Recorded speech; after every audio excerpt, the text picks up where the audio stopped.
So, walang kami. Kumbaga, ayaw lang namin pangunahan yung natulungan. Diba? So, yung mga, ito Wala, mga... nalulungkot na ako kasi hindi na kami magkasama. Ilabas mo yung totoo. Magpakatotoo tayo. Okay, game. Huwag peke. Game. Go. So, simula. Bakit ka nawala? Bakit ka nawala? Nawala ako kasi... Simula nung una nating problema. Kwento mo. Huwag mo ikwento yung kung ano yung dahilan na kasalanan mo kasi ayoko ring banggitin. Teka, kailan mo siya nawala? Anong date o ano? Yan. December 19 after Christmas party, hindi na siya umuwi. O, asa kayong December 19? Hindi. Bakit? Basta kung may problema kami ni Pacboy. Okay, ayoko naman banggitin kung ano man yung ginawa nito. Kaya kung mapapansin nyo, puro bash ako sa social media na hindi ko sinasagot. Naglabas lang ako na, ay may boyfriend na ako, naglabas lang ako ng ganun. Wala eh. Doon ako naging masaya eh. Kumbaga, si Pacboy sa side niya, nung time na yon siguro masaya siya. Tapos ako, bumira ako nitong January. Sige, masaya na ako biglang. Ito na yung kasiyahan ko. Ikaw kasi ang problema sa'yo, hindi ka nagpapakita sa social media. Yun lang yung problema. Hindi ka nagsasalita. Kaya iniisip nila, depressed ka dahil sa akin. Dahil dun sa nangyari sa amin ni Tapang, kailan lang naman pumasok siya. Kaya nga. Pero, actually, mga idol, kasalanan ko naman din talaga. Kasi nung mga time na kailangan niya ako, yun na nga, yung nasa ospital siya. Wala ako nun. Halos inumaga na ako pauwi nun. Pero, ang totoo nun, kahit nagalit siya kasi yung time na nasa ospital siya, walang kasama yung bata dito sa bahay. Oo, hindi, huwag natin ano niya. Hindi reason, yung sa pagbo-boyfriend ko naman, hindi reason yung mga kasalanan mo na dahil nawala ka nung New Year, hindi yun. Teka lang okay, yung mga nangyari noon na sobrang stress na ako, na-stress na talaga ako na hindi ko na nakayanan, hindi na nakayanan ng mental health ko talaga na lagi ako na hospital, di ba? Yung time na yon, yun na yung nagkaka-problema kami ni Pacboy na. Actually, mahal namin ng isa't isa. Pero, walang kami. Kumbaga, ayaw lang namin pangunahan yung panahon siguro. So, parang tingin namin, nagkakapaan pa kami ng ugali. Tingin ko, may inaantay siya na gawin ko para mapulpil siya na sige, okay na to. Teka lang, maano? Basta yun. Nasabi ko na. Maano? Pulpil. Ano yung pulpil? Mapunan. Mapunan. Pulpil. Kumbaga, kunyari, parang may inaantay siya na bagay na i-improve ko sa akin. Pero, tingin niya, hindi pa niya nakikita. So, parang, gano'n. So, waiting tayo doon hanggang dumating tayo sa point na hindi na kami magkasundo. Actually, may mga away kami na tago. May away din naman kami na nakikita niyo. Ngayon, kaya kami magkasama ni Kalbo. Yan, kasi para ayoko nakikita siya na ganyan, na parang nahihirapan. Kasi nung hindi na siya nagpapakita, eto lilinawin ko lang, nung hindi na siya nagpapakita, wala pa si Tapang noon. Wala pa sa buhay ko. Kumbaga, ayun nga, akala ko hindi na siya magpapakita, hindi siya magpaparamdam sa akin kasi ayaw mo nang umuwi, wala naman akong ginawa. Siguro, kasi masungit ako minsan sobrang strict ako sa bahay, di ba? Kaya siguro nagkaganon din to si Pacboy. Pero yung may bagay kasi siya na hindi niya talaga maiwasan, kaya sa utak ko parang sakit-sakit na parang ano bang kulang, ano bang kailangan kong gawin para itigil mo yung ganitong bagay. Parang, napagod na ako na parang yung binibigay kong love, hindi worth it. Yung binibigay kong payo, hindi tumatalab. Hindi ko na alam gagawin ko. Ngayon, may dumating sa buhay ko na parang, ay sige, subukan ko. Okay. Yun. Pero yung pagmamahal ko kay Pacboy, hindi nawawala yung bilang pamilya. Pero hindi mo naman ginamit talaga si Pacboy. Kasi maraming sabi, ginamit mo na si Pacboy, nagpaka-famous ka lang daw. After nun, after mo mag 4 million, parang iniwan mo na si Pacboy sa Hindi ko kasalanan kung dumami yung followers. Pero nung una pa lang, na nakilala ko si Pacboy, nagbablog na ako. Sa YouTube ako noon. 'Di ba? Nung nag-collab kami ni Pacboy, nung nasa inyo siya, pumunta ka dito, di ba? Hindi natin expect na puputok yung vlog natin. Kwento Masyado natin ako lahat. masyado ako naging kampante. Yan. Siguro pakiramdam ko, parang tumaas ako, lumaki ulo ko, gano'n. Pakiramdam ko parang, ay, hindi ako iiwan nito, gano'n. Kumbaga, parang kayang-kaya kong kontrolin Tapos lahat. lagi mo pa akong tinatakot na, aalis ako dito. Lagi mo akong Yan, ginaganon. guys, yun yung totoo. Lagi mo akong tinatakot na, aalis ako dito. Kasi mabunga nga ako kapag ka nakakita ako ng yung pagpasaway siya, maingay ako Kasi siguro na rin to, narindi rin. Siguro hindi ko yung mga panahon na yon, hindi ko pinahalagahan yung pagmamahal na ito. Yumabang ako. Kumbaga, Hindi ka yumabang na yung mamayabang ka, ganto ka. Hindi ka ganun. Kumbaga, naging kampante ka lang. Na, hindi ako iiwan nito. Parang ganun. Daw bibitawan nito. Kabisado mo na ako parang isang suyo ko lang dito. Ganun. Yun, masyado ka naging kampante. Ayun, gusto ko lang din mag-sorry kay Pacboy. Kung gusto ko rin mag-sorry sa inyo, alam ko, nasaktan ko yung feelings mo. hindi. Ngayon lang, alam mo yan, ngayon lang ako ganto. Hindi ko rin alam, parang biglang boom, biglaan Siguro sa sobrang saya ko, hindi ko na namalayan na nasasaktan ko na pala si Pacboy. Hindi, pero wala ka naman sa Kung tutuusin, guys, wala naman siya sa estado na, dyan sa point na yan, hindi siya darating sa point na yan kung naging, Nagpakita ka. hindi, kung siguro kung inayos ko, kung siguro, yung mga panahon na yon, yung problema namin na yun, kung siguro, inintindi ko siya, and then, siya naman, nung time na wala ako, ang naging comfort zone niya is yung nandun siya sa Cebu. And siguro si Boy Tapang yun nandun, that time, na-stress siya sa akin. And tingin ko napagod na rin siya. Naiintindi. Paulit-ulit ka noon Yun napagod. napagod na siya. Napagod ka na rin. Kasi tumakbo kayo. Parang napagod ka na rin din. Hindi, Napagod. sa totoo lang. Sa totoo nung nakita ko yung live nito, kasi hindi ako nagkulang Lagi kitang lagi kitang kinokontak araw-araw, di ba? Wala pa ang tapang araw-araw kitang kinokontak, nasan ka, umuwi ka. Di ba? Pero anong ginagawa mo, Deadma? Ito, sa loob ng 1 yun yung magkasama. Ano man sa'yo, Pacboy, na yung kay Cherry White na yun, yung magsisimula siya ulit na hindi ka na niya makakasama. Kumbaga, parang magsisimula ulit kayo sa umpisa. Totoo naman kasi niyan. Kaya naman natanggap ko yun sa kanila ni Tapang. Hindi ako tumingin sa hindi ako tumingin sa galit yung naging sila. Ang tinignan ko kasi dyan yung mga bagay na naitulong mo. Kung paano mo nabago yung isang Pacboy, kung paano mo natulungan. Di ba?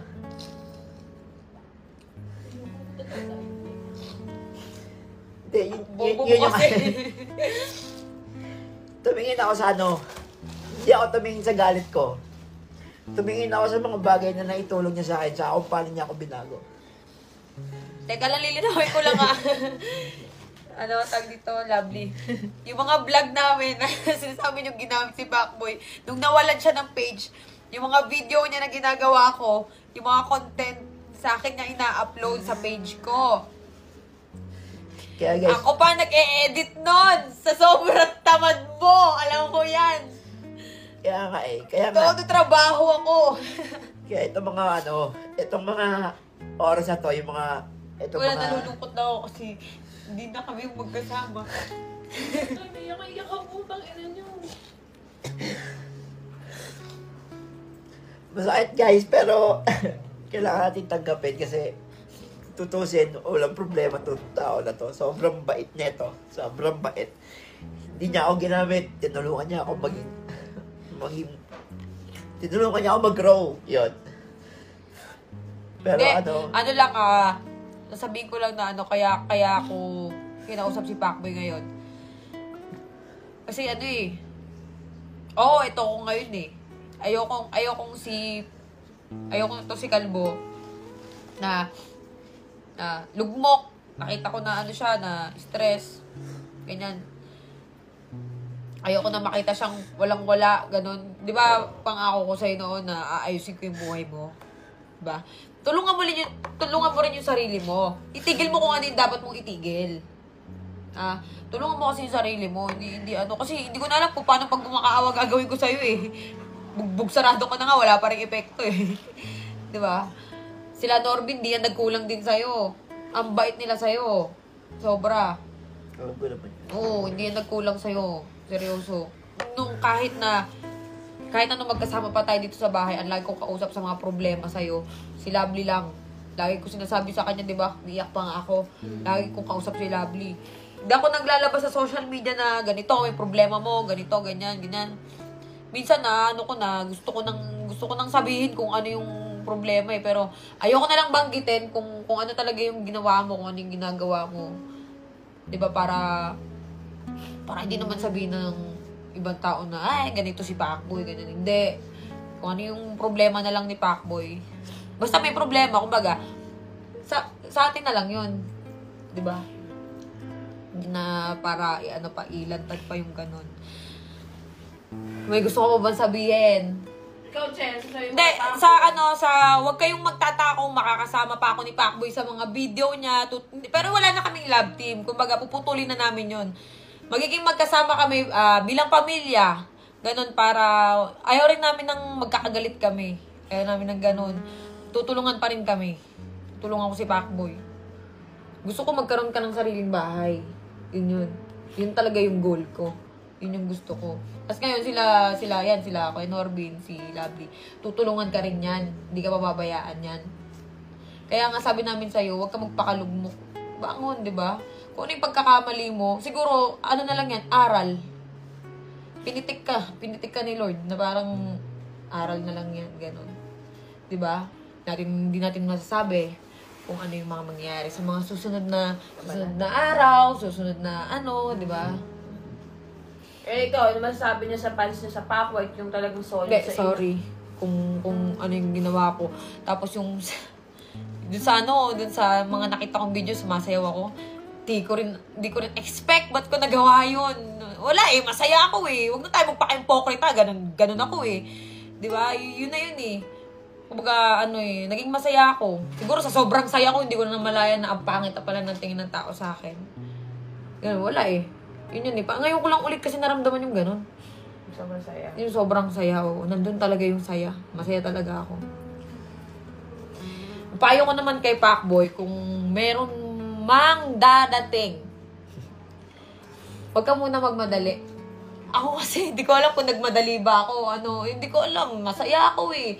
Basta masaya ka. Yung tunay na saya yung hanapin mo. Yun. Kapag may dumating na ganun, go mo lang. Dati ko pa sinasabi sa'yo, di ba? Dati pa kami nag-uusap niyan last year. Na pag nagka-girlfriend ka, siguro nung bago ako ma-birthday, mapapansin nila, parang wala na lang. Sabi ko sa kanya rin, sabi ko rin sa'yo na kung magkaka-girlfriend ka sabi ko sa kanya, kung magkaka-girlfriend ka, yung talagang, hindi yung send Gcash, wag ganon. Dapat, hindi kaya nga, wag ganon. Dapat yung ikaw yung bibihisan. O, ito, kung magtatanong ko, Pacboy, babangon ka na ulit, magbablog ka na ba? Magbablog na to. Papahinga lang ng konti. Pahinga lang siya ng bawi-bawi muna. Tapos magbablog ka na ulit. Diba? So, may chance ba mag-meet si Boy Tapang sa si Pacboy? Hindi mo nasa ngayon yan. Hindi, ikaw ba? Hindi, di ba? Kilala ko to. Hindi to. So, signing off na ba ang Pacboy? Oo. Kumbaga parang ako, nalulungkot ako. Pero gusto ko na rin kasi magpakatotoo. nahihirapan din ako dun sa ginagawa natin. Na pag nag-vlog tayo, wala nang feelings, hindi katulad noon eh. Hindi katulad noon eh. Na pag nag-vlog tayo, pag nag-vlog tayo, na itong mga nakaraan, pagkatapos ng video, ay, wala na. Higa na, edit na ako. Ang ganun. Diba? Mas maganda yung totoo. Yung totoo. Pero si Pacboy, pwede pang dumalaw dito kung sakali. Ay, oo, hindi. Kasi ano niya, love na love niya si Mikey. Oo, si Pacboy, eto, hindi ko to pipigilan pumunta dito sa bahay kasi naging pamilya ko na to. Mahal na mahal nito yung anak ko. Hindi kita pipigilan pagdating dyan kay Mikey. Tsaka mahal siya ng anak ko. Diba? Yun lang. Hindi kasi nangyayari kasi nakakatampo kay Pacboy sa totoo lang. Kung may problema siya, sa iba siya tumatakbo. Eh kami naman tong dito lang. Bukas naman yung gate. Hindi, kasi- Sarado mo lang pag bumalik. Kasi yung point ko doon, hindi ako tumatakbo sa inyo. Kasi andun pa rin yung yung hiya. Ba't maiiyak ka? Nahiya ako sa part na pakiramdam ko iniwan ko kayo that time. Hindi. May naya ka lang na yung mag-grow kasi hindi ka naman papabayaan doon kung hindi ko nakikita nag-grow ka kay Cherry White eh. Noong una talaga, doubt talaga ako kay Cherry White noon. Di ba? Alam mo yun?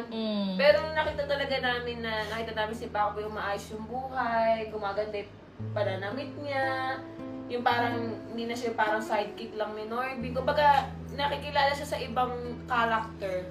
Doon ko na talaga na si Cherry White na mabuti talaga yung hangarin niya kay Pacboy. So, Hindi, tsaka malaki talaga respeto ko kay Pacboy. Alam niya yan. Alam niya yan. Alam niya, ang laki ng respeto ko dyan. So, kaya hindi ako nagsasalita gano'n sa mga interview, yung mga vlog. Kasi nga, kaya ako talaga kausap ni Cherry White sa mga problema niya kay Pacboy. Yun, nagbibigay kami ng advice. So, kaya nagpunta kami mag-asawa dito, sinama namin si Pacboy para may closure. Kumbaga, maliwanagan yung mga fans niyo. Kasi nga, ikaw nababash ka, kilala naman kita, prank ka tao. Si Pacboy, mabait din naman. So, sabi ko nga kay Norby, meron na sila isang bagay na hindi nila napagkasunduan. Kaya, ganun nangyari. Di, alam nyo totoo lang Pacboy, anong sinasabi ko sa'yo? Wala pang tapang. Noon pa lang na parang suko na ako, Pacboy, ayoko nang mag-vlog, stress na ako. Di ba? Gusto ko nang huminto noon talaga. Alam mo yan? Kasi nga sobrang sakit mo sa ulo. Hindi ko na talaga alam kung paano kita bibigilan. Gusto ko na talaga huminto. Pero parang sinasabi na, ay, andito pa yung opportunity. Sige lang. Na parang, sige, bangon pa. Parang hindi na kinakaya ng ng utak ko. Kaya nung nakaraan, sunod-sunod na yung nangyayari. Parang nawawalan na ako ng pag-asa, ganun. Eto nga, parang, ayun nga, bigla na lang ako sumaya ng ganun kabilis. Mga taong kumausap sa akin. Baga, ano na yan, way na yan siguro ni Lord na sabi nga pinagtagpo kayo pero hindi kinadhana. So, yun na yun. Ikaw, titanong mo, ikaw bes, babalik ka na ba? O baga, Kung tatanungin si Pacboy ko, Pacboy, tanggap mo naman kung ano yung maging desisyon ng dalawa ni Cherry White. Oo, tanggap ko naman at alam ko naman na lahat mali ko naman talaga lahat yun. hindi mo naman di man. Hindi, actually, wala naman talaga siya sa point na yan Ina-actually mo pa eh. Di ba? Hindi, wala ka talaga sa, Actually, sa kalinalagyan mo na yan ngayon. Kung ginawa ko sana ng kung itinama ko sana yung mga pagkakamali. Pero, syempre, yun nga, sinasabi ko kanina, siguro napagod ako, intindihin ka, at ikaw ay napagod. Teka lang, may napagod comment na rin. pa. Inagaw daw ako sa'yo. Hindi po niya ako inagaw. Ay, hindi po siya inagaw sa akin. Kasi, wala talagang kami. Yun ang totoo. Ang sakit. Hindi, wala silang label pero nagmamahalan silang dalawa. Yun. Minalaman yung isa't isa nung wala kaming ganon dahil ayaw namin pangunahan yung panahon. Hindi, Pacboy, ito. Ano masabi mo? Ito na yung last na... Ito ba yung last video natin? Hindi. Hindi, magiging ano pa rin tayo. Hindi ko masasabi. Magiging magkasama tayo sa video pero hindi na katulad noon. Okay? Tulungan natin si Pacboy. Yes. Oo, tutulungan ko yan si Pacboy. Hindi, lang eh. hindi ko bebigay ang pera mo. Peten ko talaga. Kahit ano mangyari, ay dele ko talaga ibigay. Yeah, akin na naman. Ayun, gusto ko lang mag-message din siyempre sa, kay Boy Tapak na thank you kasi nandiyan ka ng mga panahong wala ako. Nandiyan ka ng mga panahong malungkot siya. And maraming salamat kasi dahil nakita ko na kung gaano siya kasaya nung mga panahong wala ako at kailangan niya ako. Ano Ayun na nga, thank you sa'yo. Kay Mikey to sinunod. Ako na pala kay Chire, Pakboy. Hindi, yun na, sa inyo, Ay, si Boy Tapo ko na, si Boy Tapo ko. Kunyari ako si Boy Tapang, sasabihin mo kay Boy Tapang. yun na, stay in love always, and Sabi nga kay Boy Tapang, ay si Boy Tapo. Boy Tapang, yun, thank you Oh, ano sa'yo. masabi mo kay Boy Tapang? Yun, thank you sa'yo kasi dahil nung mga panahong malungkot siya, nandiyan ka para i-comfort mo siya. And di mo siya iniwan ng mga panahon na yon na stress siya sa akin. At Ang kulit natin syempre, ang yun, stay in love and focus lang sa goal nyo. Yan, magbahalan kayong dalawa. Sige, minsan dalaw ka sa Cebu para pakita mo kami ni Chire. Oo, sige. Pero baka hindi na rin siguro. Yan, at syempre dahil 4M followers na tayo. Yan, sa lahat ng nakashare dito sa video na to, maglagay kayo ng Gcash dyan. Syempre, mamimigay ako ng Gcash dyan sa pin comment. Mag-comment lang kayo dyan ng Gcash number nyo and then screenshot kung nakashare kayo sa video na to. Share ko lang syempre kung paano yung technique dito sa mines. Ito yung palagi ko nilalaro dito sa car, lalo na kapag malayo yung biyahe. Kahapon, 60 plus lang to kasi nakash out ko na yung 130. Ayan, for example, bebet tayo ng 3,000. Yan. Mabilis lang dito, kada dalawang pindot, sinisiyo ko agad. Ayan o. Yung 3,000 naging 4,170 na. Yun, syempre, ganun lang kabilis maglaro dun. Kada dalawang bomba, pipindutin mo yung CO ng CO. And sa mga gustong buenas-buenasin dyan, yung link nasa pin comment, andyan yung ginamit ko na link.